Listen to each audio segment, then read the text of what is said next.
নমস্কার বন্ধুরা, সমাধান সূত্র উইথ অভিজিতে আপনাদেরকে ওয়েলকাম।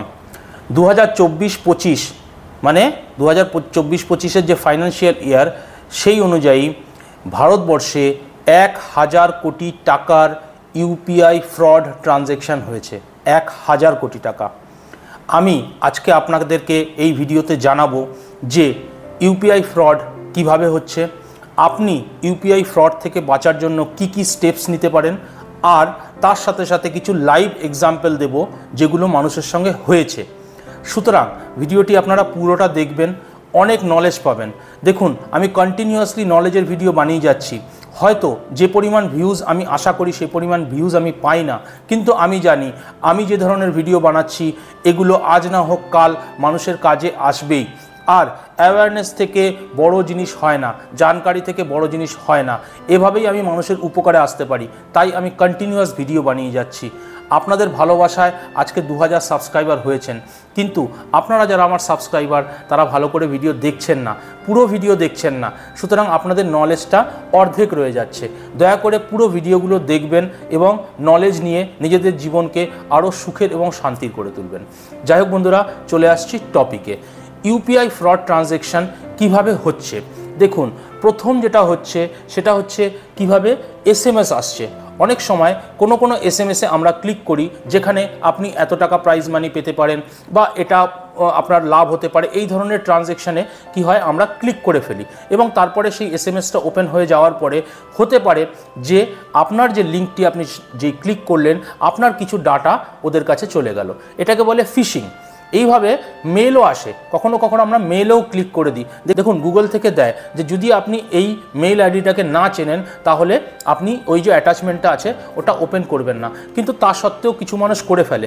দেখুন, রুরাল ইন্ডিয়াতে মানে গ্রামের দিকের মানুষ অতটা লিটারেসি, মানে পড়াশোনার কথা বলছি না, এই যে মোবাইল ইউজ, ব্যাংকিং ইউজ, এই যে জিনিসগুলো ইউপিআই তারা করছে ঠিকই, কিন্তু যতটা নলেজ তাদের হওয়া উচিত ততটা নলেজ কিন্তু তাদের হচ্ছে না। পরিসংখ্যান বলছে যে ভারতবর্ষের প্রায় 75 থেকে 80% মানুষ ইউপিআই ট্রানজ্যাকশান করছে বা ইউপিআই ব্যবহার করছে। কারণ টিভিতেও প্রচুর অ্যাড দেওয়া হচ্ছে, এই ফোনপে, গুগল পে। আমার সেটাও একটা ভিডিও আছে যে ফোনপে, গুগল পে বা আপনি পেটিএম ইউজ না করে আপনি নিজের ব্যাংকের অ্যাপ ইউজ করুন। আমি আই বাটনে ওটা দিয়ে দেবো, আপনারা পারলে একবার দেখে নেবেন। যাই হোক, চলে আসছি টপিকে। তো কি হয়, আমরা এই জিনিসগুলোতে ক্লিক করে ফেলি এবং আমাদের কিছু ডাটা ওদের কাছে চলে যায়। এইভাবে কিন্তু আপনার ফোনের ডাটা ওরা হ্যাক করে নিতে পারে এবং আপনি পরবর্তীকালে যখন কোনো ট্রানজ্যাকশান করবেন সেই ট্রানজ্যাকশানটা ওরা মনিটর করতে পারে। আপনি যে পিনটা টাইপ করছেন সেই পিনটা কিন্তু ওরা মনিটর করে নিতে পারে। এই ধরনের ভাবে কিছু ইউপিআই ফ্রড হচ্ছে। এছাড়া কোনো জায়গায় দেখবেন কিউআর স্ক্যানার লাগানো থাকে। আমি একটা ঘটনা আগে আপনাদের সঙ্গে শেয়ার করে নিই। একটি হোটেল, সেই হোটেলের ম্যানেজার সে কি করেছে, এটা পুনের ঘটনা। সেই ম্যানেজার 31 লাখ টাকা সে ফ্রড করেছে। সে কীভাবে ফ্রডটা করেছে, ওদের হোটেলের যে কিউআর স্ক্যানটা ও ঠিক সেম কিউআর স্ক্যান নিজের নামে একটা করে সেখানে ওপরে যে নামটা দিয়েছে সেই নামটা দিয়েছে হচ্ছে হোটেলের। এইভাবে ও একটা কিউআর কোড জেনারেট করে সেখানে যারা কাস্টমার এসছে তাদেরকে দিয়ে পেমেন্ট করিয়ে নিয়েছে এবং এটা বেশি দিন তার লাগেনি, কারণ বড় হোটেল। ও 1 সপ্তাহের মধ্যে প্রায় 31 লাখ টাকা ও নিজের অ্যাকাউন্টে ঢুকিয়ে নিয়ে পালিয়ে গিয়েছে। এছাড়া ফ্রড হচ্ছে যে আপনি যখন অনলাইনে কোথাও কোনো টি শার্টস বা এরকম কিছু বুক করছেন, ফেসবুকে দেখবেন এখন অনেক অ্যাড আসে। এই ধরনের জায়গাতেও কিন্তু অনেক মানুষের সঙ্গে ফ্রড হচ্ছে। সে ওইখানে লিঙ্কে যাচ্ছে, ক্লিক করছে, সমস্ত কিছু মনে হবে আপনার লেজিটিমেট, মানে একদম মানে আসল মনে হবে, কারণ কেউ অ্যাড দিচ্ছে, কিন্তু আপনি পেমেন্ট করে দিচ্ছেন, আপনার কাছে প্রোডাক্ট কিন্তু আর আসছে না। এটাও one type of UPI fraud only, কারণ ইউপিআইয়ের মাধ্যমেই তারা পেমেন্টটা নিচ্ছে। এই ধরনের ভাবে ফ্রড হচ্ছে। এরপরে চলে আসছি যে আপনি যখন এরকম ফ্রড আপনার কাছে হতে পারে, আপনি যখন বুঝতে পারবেন তাহলে আপনার কি কি অ্যাকশন নিতে হবে। সাইবার ক্রাইম সেলের নাম্বার হচ্ছে 1930। আপনি যেটা করতে পারেন, যদি কখনো আপনার সঙ্গে এরকম কোনো ফ্রড হয়, আপনি ডাইরেক্ট 1930-তে কল করে আপনি আপনার কমপ্লেন বুক করতে পারেন। এনপিসিআইয়ের ওয়েবসাইটে গিয়েও কিন্তু আপনি যে ট্রানজ্যাকশান আইডিটা জেনারেট হয়েছে সেটা দিয়ে কমপ্লেন করতে পারেন। থার্ড হচ্ছে আপনি আপনার ব্যাংকে ইমিডিয়েটলি যখনই আপনার এরকম কোনো ট্রানজ্যাকশানে মনে হবে যে আপনার সঙ্গে ফ্রড হয়েছে, আপনি আপনার ব্যাংকে গিয়ে সাথে সাথে কমপ্লেন করতে পারেন। ব্যাংকের থেকে কমপ্লেন যদি সলিউশন না হয় তাহলে আপনি ব্যাংকিং অম্বুডসম্যানেও কমপ্লেন করতে পারেন। 1 মাসের মধ্যে এর উপরে অ্যাকশন নেওয়া হয়। কখনো কখনো দেখবেন এরকম হয় যে আপনার ব্যাংক অ্যাকাউন্টে হঠাৎ করে হয়তো 3000 টাকা, 4000 টাকা, 5000 টাকা ক্রেডিট হয়ে গিয়েছে। আপনি ভাবলেন টাকাটা কোথা থেকে এসছে, আপনি অবাক হলেন, টাকাটা যাই হোক আপনার কাছে পড়ে আছে। আপনি এরপরে দেখলেন আপনার কাছে একটা কল আসলো। কলটা আসলো যে দাদা আমি ইউপি থেকে বলছি, বা আমি বিহার থেকে বলছি, বা আমি দিল্লি থেকে বলছি, আমি ভুল করে আপনার মোবাইল নাম্বারে যে ইউপিআই আছে সেই ইউপিআইতে আমি 5000 টাকা ভুল করে পাঠিয়ে দিয়েছি। আপনি কাইন্ডলি আমাকে সেই টাকাটা ফেরত দিন। আমি আপনাকে আমার ইউপিআই আইডিটা দিচ্ছি, আপনি ওই জায়গায় টাকাটা পাঠিয়ে দিন। আপনি ভালো মানুষ, আপনি চান না যে আপনার রোজগারের পয়সা ছাড়া আপনি অন্য কোনো ফ্রি টাকা ব্যবহার করবেন। সুতরাং আপনার মনে হলো ঠিক আছে আমি তাকে 5000 টাকা রিটার্ন করে দিই। আপনি সেই নাম্বারে 5000 টাকা রিটার্ন করলেন। এইবার সে হয়তো আবার ফোন করে আপনাকে বলল দাদা আমি তো কোনো টাকা পাইনি আপনার থেকে, আপনি 5000 টাকা এরকম করছেন, আমি কিন্তু পুলিশ কমপ্লেন করব, আপনার অ্যাকাউন্ট কিন্তু ফ্রিজ করিয়ে দেবো। তারপরে কি করবে, আপনার কাছ থেকে আরও টাকা ডিমান্ড করবে। এই ধরনের ভাবেও কিন্তু ইউপিআইয়ে ফ্রড হচ্ছে। এরপরে আসছি আর একটা ঘটনা আপনাদের সঙ্গে শেয়ার করি। একজন কৃষি, সে কিছু জিনিস বিক্রি করে, সার বিক্রি করে বা কিছু জিনিসের মনে করুন ধান বা এই ধরনের জিনিস সে কী করে মানে বিক্রি করে।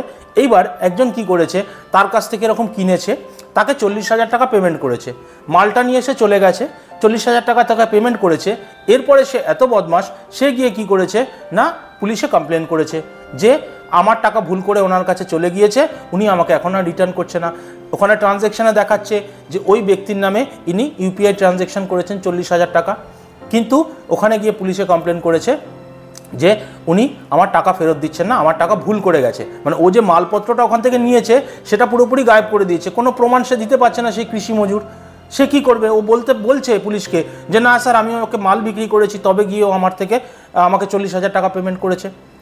পুলিশ কি করেছে, ওই কৃষকের অ্যাকাউন্টটা ফ্রিজ করে দিয়েছে, মানে ব্যাংকে বলে। এই ধরনের বিভিন্ন রকমভাবে জালিয়াতি চলছে। কারণ মানে এই যে ইউপিআই এত টাকা এত পরিমাণে ইউপিআই হচ্ছে, খুব সহজেই এই জিনিসটাকে ক্র্যাক করা যাচ্ছে। খুব সহজেই যারা ফিশিং করছে, যারা ফ্রডস্টার্স, যারা জালিয়াতি করে, তারা খুব সহজেই এই জিনিসটাকে ক্র্যাক করে নিচ্ছে। এইভাবে মানুষের সাথে ফ্রড হচ্ছে। তাহলে আমি আপনাদেরকে ঘটনাগুলো জানালাম, এরপরে জানিয়ে দিয়েছি যে কিভাবে আপনি অ্যাকশান নিতে পারেন। অবশ্যই আপনার সঙ্গে যদি কখনো কোনো এরকম ইউপিআই ফ্রড ট্রানজ্যাকশান হয়ে থাকে তাহলে কমেন্ট সেকশানে জানান, যাতে বাকি সবাই জানতে পারে এবং তারাও অবগত হয় যে যদি এরকম আমার সঙ্গে হয় তাহলে আমি কি স্টেপ নেব।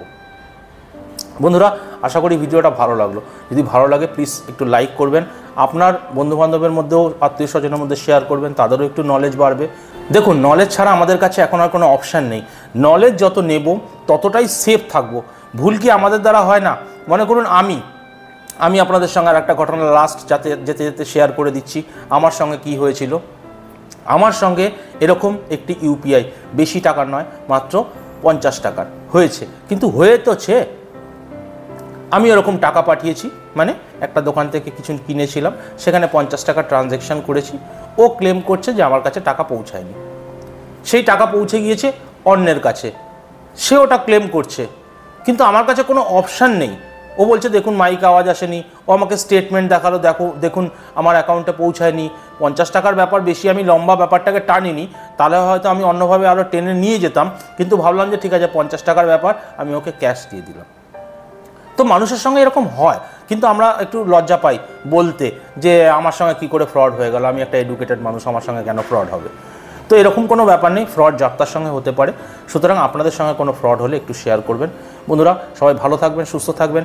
দেখা হবে পরের কাজের ভিডিওতে। অনেক ভালো ভালো ভিডিও আনছি, সাবস্ক্রাইব করে থাকবেন, সঙ্গে থাকবেন। জয় হিন্দ, জয় ভারত।